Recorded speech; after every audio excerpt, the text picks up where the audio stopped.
You're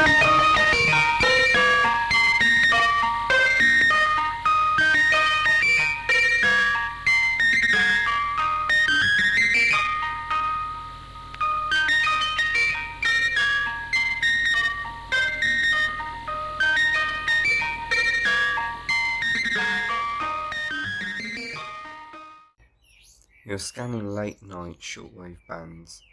The dial is silent until it isn't. A melody plays, a mechanical girl voice begins to count. No station ID, no explanation, no origin, just a ghost of the on the airwaves. This wasn't a glitch, it wasn't a prank, it was real. And it went on for decades, broadcasting across the world, heard by thousands meant to be heard. Welcome back to Number Stations _Live UK. Today we're going to be taking a look at the Swedish Rhapsody, also known as G02. But first, let me remind you what a number station is. Number stations are shortwave radio broadcasts that transmit a string of seemingly random numbers, tones, or coded messages, often in broadcasts in monotone voices using languages ranging from English to Russian to Spanish. These aren't listed in any official radio logs yet, but for decades they've transmitted continually, often in regular intervals without any formal identification.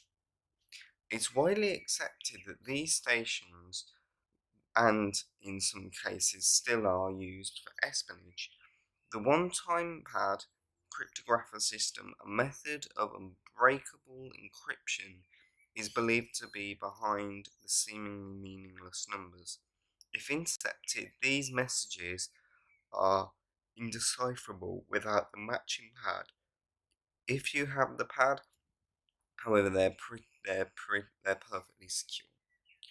Among many number stations, one became famous, the Swedish Rhapsody, also known as G02, named by shortwave listeners after the eerie melody that opened each broadcast. Swedish Rhapsody number 1 by Hugo Alfvén. It quickly became as one of the most unsettling number stations out there. I am now going to play you a clip of G02 with the voice transmission, just so you can get an idea of what I'm talking about. 2, 3, 0, 8, 7, 2, 3, 0, 8, 7, 7, 3, 3, 2, 2, 7, 3, 3, 2, 2.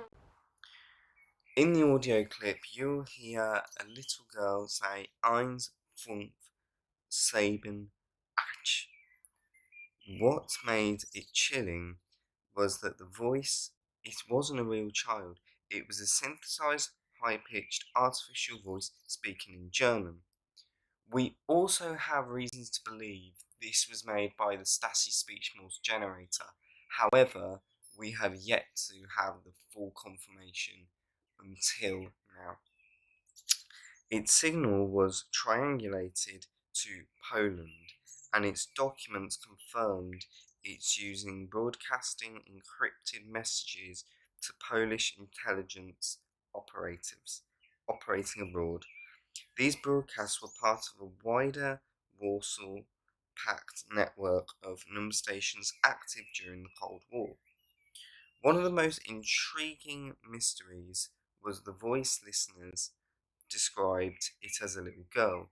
Some believed it to be a real child, possibly forced to record under duress, but in 1997, the CoNet project, an archive of number station recordings, absolutely love them, identified the source. It wasn't a child at all. It was a modified mechanical voice generated by a device called the Scratch Morse generator, also known as the Speech Morse generator. This was a Cold War era speech synthesizer used by Eastern Bloc intelligence services. I will be doing another video on this around my 500 subscriber special, so please hang on tight for that. It's going to be an absolute amazing video.